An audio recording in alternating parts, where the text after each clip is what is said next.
តែមិនដឹងឡើយថាអូនមានម្ចាស់បេះដូងទើបតែថ្ងៃនេះបងហាប្រាប់បងស្ងួនមានអ្នកថែមានអ្នកនៅក្បែររូបអូនរួចទៅហើយបងក៏មិនដឹងហើយអ្វីចិត្តមួយនឹងនៅតែស្នេហ៍ថ្លៃតួអូនប្រាប់ថាមានសង្សារហើយ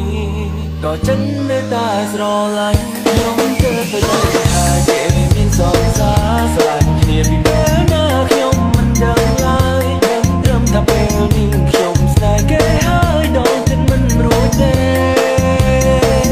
ថាមិនเอาជួបមុំបងអាចធ្វើបានតែហត់នឹងក៏យ៉ាងធ្វើមិនបានទេលំចិត្តទៅហើយតែកូនស្រ័យរកមានមែនកោងកណា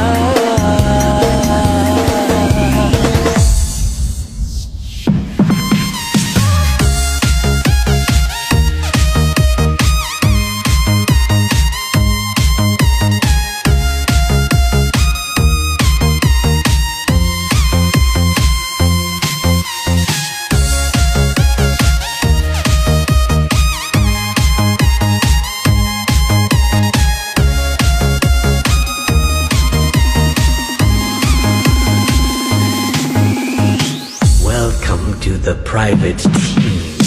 សាលបងបំភ្លេចលោករូបអូនចិនតែបេះដូងរត់តែឈឺចាឈឺខ្លាំងពេកឡើងវាលែងចង់ស្ដាប់បញ្ជាហើយមានតែមិនឡើយ